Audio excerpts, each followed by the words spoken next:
Assalamu alaikum. To karalagal to ko Umar Doro Kume to haalirde nde ko Musiba.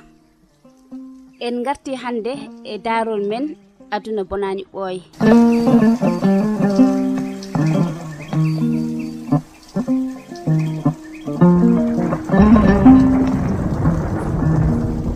Darol men ko ni sufori.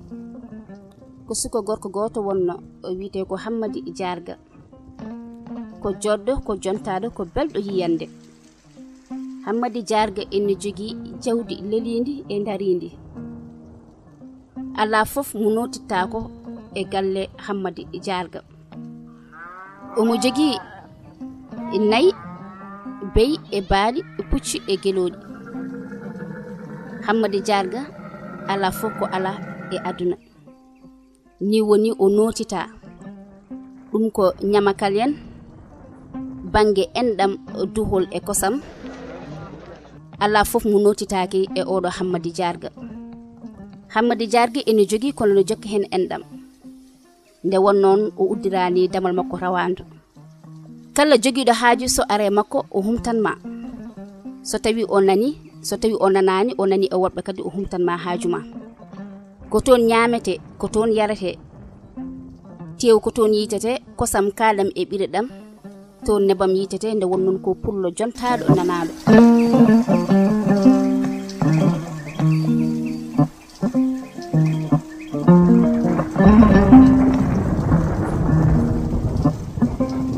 Hammadi kala nde fini subaka jotto koy dow danki mudum huccita e jawdi mudum hade orde wiya yo Allah dandam e dande jawdi to mi randani e bandam yen kala ko dañmi Allah na wawi taw mbaɗa rende e bandam yen.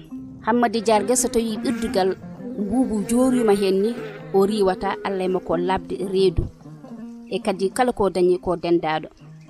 Omo jogi e joom suudu makko ko moƴƴo ko jontaado ko nanado nde wonnon joom galle makko ko galo. Omo sudo ko haygor sudotako, omo ɓorno ko haygor ɓornotako kono ko jankiniɗo ndeysan. Kala to nodda omo noto, kala to jokkere enɗam waɗete jungo makko nani hen. So tawi ko yange, so tawi ko inde, so tawi ko jam, so jamanum fof joom suudu oɗo Hammadi Jarga kañumne jungo mum nani hen.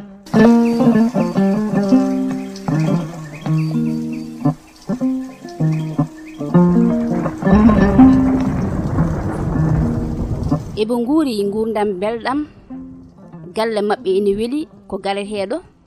Hammadi Jarga ene liggina sagatabe machallah don haccitte ko don hirtete ko don nyamate ko don yarate ko don wattete. Galle ene heewi wuuqwa nde wonnon kala tan pindo tan ko ton doganta nde wonnon galle machallah nyamakal yen hay gor heddota ko ni woni kala ko dañi kadi o rukkirat. Hammadi Jarga woniri non e joom suudu mudum e sukabe mudum ndeysan ha Allah wadi saha gotan jawdi ndi dogi. Jawdi ndi yehi ha laabi ha wiccer haydara heddaaki. So tawi odon jide andude bade min e episode goddo kono non odon nyaaga yebiyankobe Windaga TV ne batton abonné mbadon partager mbadon like nde wonno eden gandi ko tigi wallata en dum no mi rakkon rendez-vous e darul men inshallah rabbi Allah jarama on jarama.